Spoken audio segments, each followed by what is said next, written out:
Alright guys, welcome back to episode 2 of this fella J Most Productions franchise with the Seattle Mariners. This episode, we're going to take you through spring training, and I'm going to show you how to properly do it. But first, we have some business to take care of. Let's look at our sponsorships.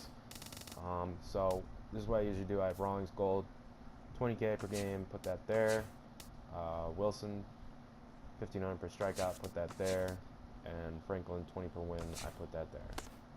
I have a bunch, as you can see down here, but I mean, those are really the ones I always go with. I think they're the best ones. You know, that just suits my game. Anyway, as far as that goes, let's look at our coaching staff here. We got Lance Nelson, B overall, or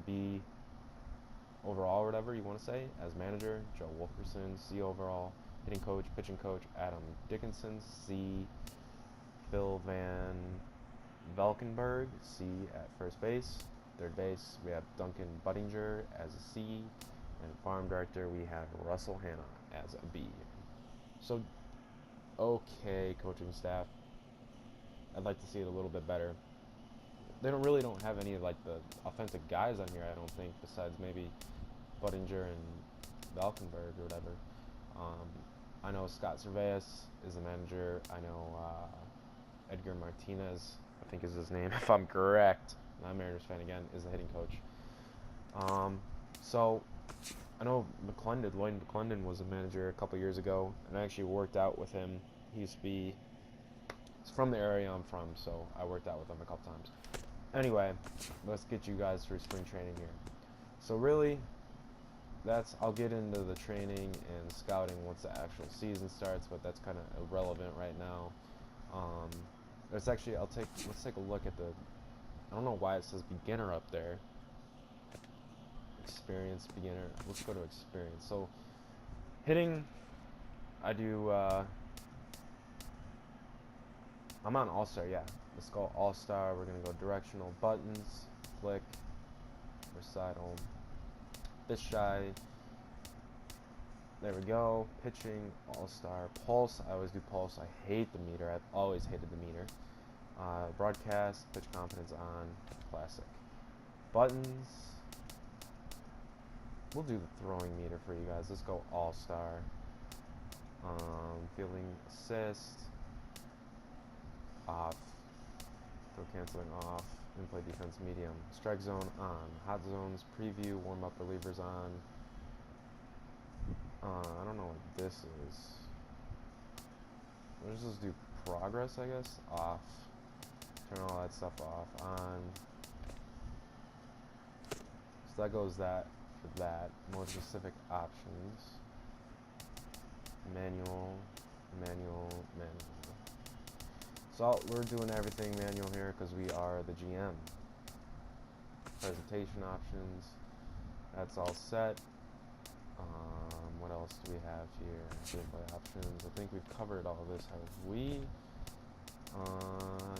Yes, we have. Okay, so let's apply changes. I don't know why. I always use that as my default. So we'll just go use default here. Other than that, I'm not one of those cheap guys. Just do all sliders just like that. So don't worry. I'm not cheating you guys here. Other than that, let's get through spring training here. Actually, what I wanted to do is, we're going to look at some free agents here, because we have some guys who, I'm just not, so we have a 26-year-old second baseman with C potential, 59 overall, in Double-A, Adam Law. We're going to go ahead and release him, because I know that there are some free agents out there. So, we have Jose Michael, or Miguel Fernandez, as a B potential at 69, but he is 27. Tyler Pasternicki, he's put the Braves. I'm going to pass on him. So no one really has second base. Maybe we can get I know Gurriel. Yep, the Gurriel brothers, I always usually try and sign them as free agents because they are pretty solid, high overalls, or high potentials. So we have him as shortstop here. Outfield as a secondary. So he might be our AAA starter at shortstop. As a third base, 28-year-old Patrick Brady. I think the Astros actually signed the other third baseman, the other Gurriel brother. So yeah, he's out of the picture right now. Look at A-Rod. They got him at the free agents. 40 years old. You never know. I might sign him halfway through the season. Just kidding. Probably not. Other than that, I really don't think there's any free agents out here. I always try and get the Gurriel brothers, like I said. I mean, they're always pretty solid for me in the work I do on franchise modes. Dylan Young, maybe. If we're struggling, I might sign him. Other than that, I really don't think I really need anyone. Kirk Gentry, AL West guy, struggled the past 2 seasons, it looks like. So, other than that, 280, 304, 271. Those are pretty solid numbers. With a 373 and 367 on base, that's really solid right there. So he also might be a possibility. We'll see how these couple first weeks of spring training go. Alan Webster.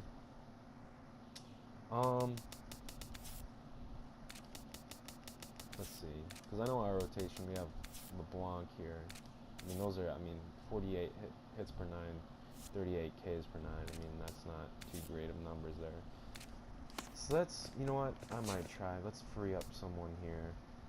I'm going to go ahead and get rid of Steve Johnson, 28D potential, 59 overall, with 570K for his salary. So I'm going to go ahead and release him, and I'm going to go back to the free agents and sign Webster here.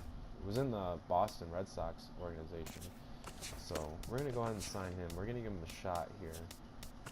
See how he does. I actually have a full 40-man roster. So we're going to remove Daniel Robertson, and we're going to go ahead and pull up Alan Webster here. That might put us over. Yep, it did. So we're going to go ahead and put LeBlanc down at AAA. He's making 1.1 mil, so we'll see how he does at AAA. He might be a trade piece for us, but we're going to go ahead and put Webster in the rotation. As you can see, he was with Boston. The numbers, there's really only long season with 93 innings, 4.34 ERA, 1.28 WHIP, 2 complete games, 95 hits, 93 innings, 48 runs, 98 innings, 13 home runs. That's kind of a lot for 93 innings. Ks per 9, 7 Ks per 9, not bad. So 7 Ks per game, 2 walks per game, 1 home run a game, 4 fielding independent pitching. So we'll see how he does this spring training here. So I usually just go a lap through the rotation at a time and then go ahead and look at everything. So we're a lap through here. I really don't toy around with it too much because it is spring training. So, obviously, the numbers always look the same during this. So, look, the only top has, our ace has only, King Felix only has 5 innings pitched. So, you can't really do too much based off, the numbers that they put up here. So we're going to go ahead and do another lap. Let's go ahead and look at the numbers. Aoki's struggling.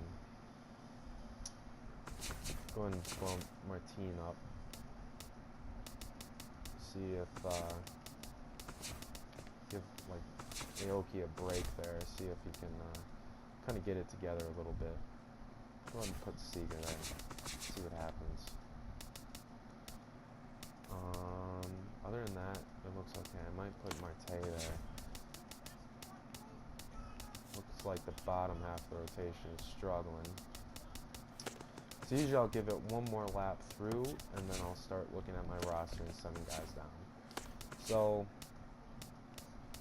Aoki's kind of coming around 217. Like I said, you can't really base too much off these spring training numbers. So let's go ahead and try and send some relievers down. So 10 innings pitched, 8 ERA. No thank you. Go head down to AAA. Blake Parker, he was with the Cubs too, 7 ERA. Wow, relievers are really struggling here. So I try and even it out as best as I can. Between, as you can see up on the right, where it has positional information, I try and even it out as best as I can. Pat Vintendi. So 7, 7, and 6, not bad. Let's see where we're at. I hate how it does that. So let's start sending positional guys down. I don't know why.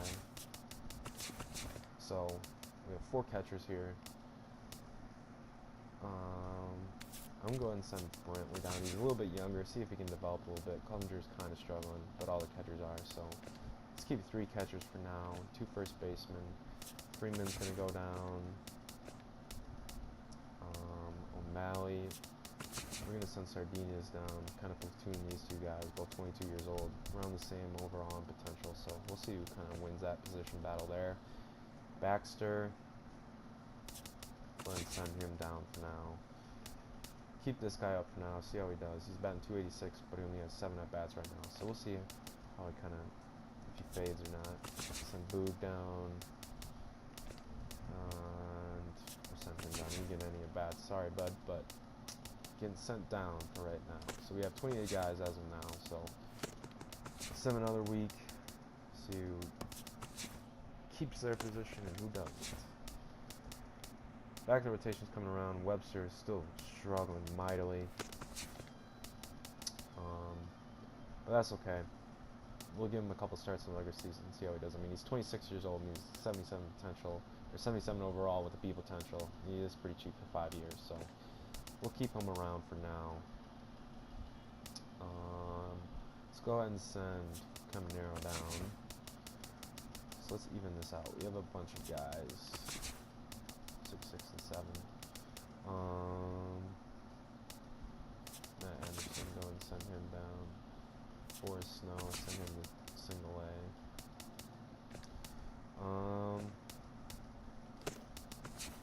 So I'm gonna go ahead and cut this video. I don't want to make it too long, so I'm gonna go ahead and cut it out right now, and I'm gonna fill out and even out all the rosters, and then show you guys where everyone's at when I get back. So I'll see you guys later. All right, guys, just got back. I evened everything out. As you can see, what I try and do is I really don't want any of my A or B potentials in single A unless they're like in the 40s or 50s with their overall, because they just don't progress as fast as they would in double A or triple A. So as you can see, that's what I did. I mean, there was really only one guy, I think, yeah, Drew Jackson here, one of our top 10 prospects, that I had to send a triple or double A and send Escanio to single A. So, yep, that's really all I did there. So let's go ahead and sim the rest of spring training. And then we'll take a look at everyone's stats to see how everyone ended up. So my team did real well. 277, 2 home runs in the leadoff spot. Aoki struggled. Quintana struggled. He was coming off kind of a decent year, 287 in his second year in Seattle, actually. Seager did real well. Gutierrez did decent. Zunino did decent. 3 home runs and 70 at-bats, not bad. And Marte. So I'm trying to figure out who I want to bat in the second spot here. Seth Smith did pretty good, 33 at-bats, 250 almost. Everyone else, Daeho Lee did fairly well, 284 batting average. And really only hits against lefties. So I'm gonna go ahead and peek at the stats here, and I'm gonna try and figure out who I want in that second hole. And I'm just really, as of now, just basing this off pure on-base percentage, just because I want the person who's gonna get on base to set the table the most in my second spot. So I'm gonna go ahead and put Marte up there. I'm gonna leave Franklin Gutierrez there for now, and I'm gonna leave Seager there for now because we don't really have that many non-DH games. So that's really my lineup as of now. Martin at the top, Marte second, Cano third, Cruz fourth, Seager fifth, Lynn sixth, Gutierrez seventh, Zunino eighth, or Ionetta eighth, depending on if it's a righty or lefty matchup, and then Aoki in the 9th hole. And then there's my bench: O'Malley, Smith, Ionetta, Clevenger, and Daeho Lee. I really don't carry 3 catchers, but I mean, they all had their fair share of struggles this spring, so I'm going to take 3 going into opening day. and see how that fares out. In the bullpen, I kind of have a light bullpen. They didn't. There were some guys who did well and some guys who struggled. C-Sheck did very well. 1.1 WHIP and 2.63 ERA. That is pretty good for a setup guy. Vincent struggled. Edwin Diaz really struggled, but he's a rookie. So we're gonna. But look at those, the hits per 9 and Ks per 9. Can't really not have that in your big league club. Cook struggled. Charlie Furbish did pretty well, and Tom Williamson did pretty well too. As far as the rotation goes, Ryan Walker did pretty good. Other than that, kind of struggles all the way around. Yakuma did pretty good with that whip. That's actually a really solid whip for a starting pitcher. King Felix did all right. So we're gonna go ahead and advance to the regular season here. And I always get those messages. I always just get rid of them real quick. I'll go to scouting, and in a little bit I'll introduce you guys to that and show you the right way to do it. Move Webster up there a spot. I'm actually going to send him down, get that lefty in the 4th spot there. There's a starting rotation and bullpen. And then there's my lineup that I set at the end of spring training. So I'm going to go ahead and take a peek at my minor leagues and make sure that no one with A or B potential is on the bench. So as we have Gurriel there, I'm going to go ahead and sub him in for Sardinias. And then we have Vogelbach, and I'm going to go ahead and plug him in there for Freeman, who was playing first base. I don't know why. And put Freeman back down there. No, actually, kind of adjust it a little bit there. So then I'll take a look at Double-A. And Kyle Lewis, one of our top 10 prospects, is on the bench. But it doesn't look like there's really room unless I want to play him in center field.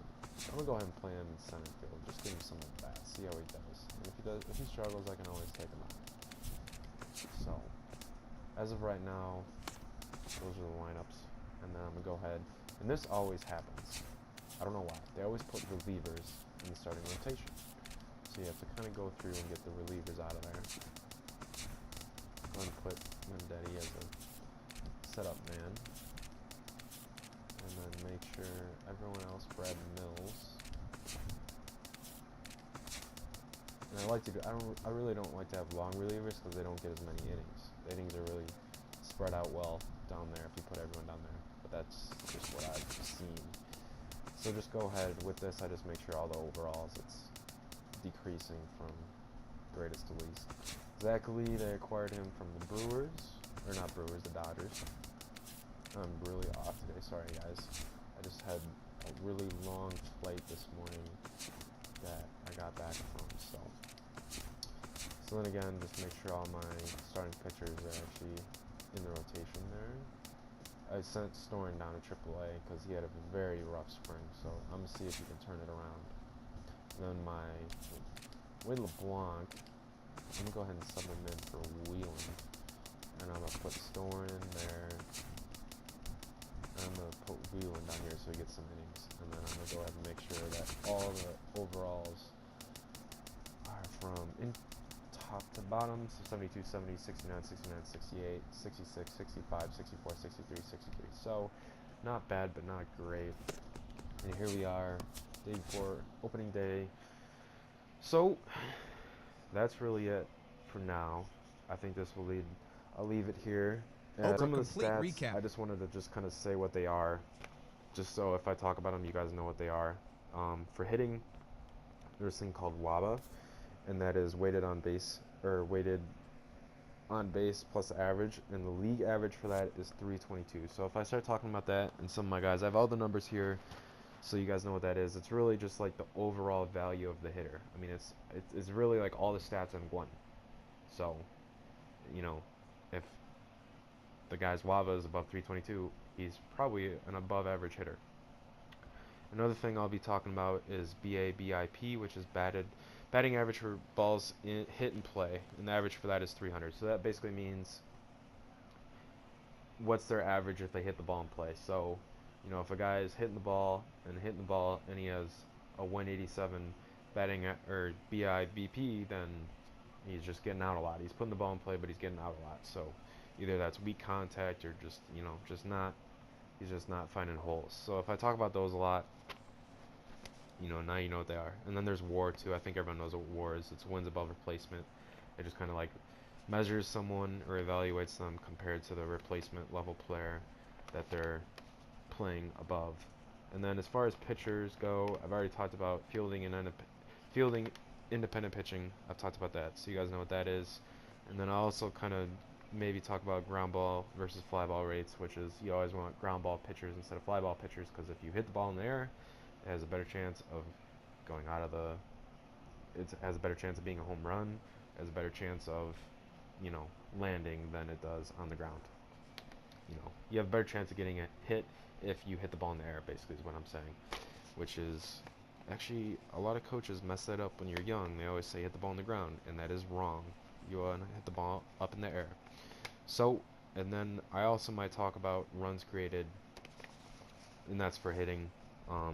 It's pretty self-explanatory. It's basically how many runs that specific hitter creates, whether it's through RBIs, stolen bases, batting average, all that. So those are just some of the basic sabermetrics I'll be talking about when I evaluate players, so you guys know what they are and you know what I'm talking about, and I don't sound crazy. And I really just get those. I get all the numbers from online that aren't on the game already, and then I really learned everything through watching like MLB network programs, and it's just really interesting to see how these like sabermetrics really measure players. And like, seriously, if you start looking at this and then looking at the way they play and their numbers, like it really adds up. So it's crazy to me. So that's what, and I really started introducing sabermetrics into all my franchises, and it really started turning my franchises around. So that is why I use them. So anyway, that's really all for this video. I know it's another long one, so they'll start getting shorter here once I start getting into games, getting into franchise stuff that I'll show you guys, and you guys will see. So last video, I'm pretty sure I just gotta end this one and then upload the last one and then edit this one and then upload this one.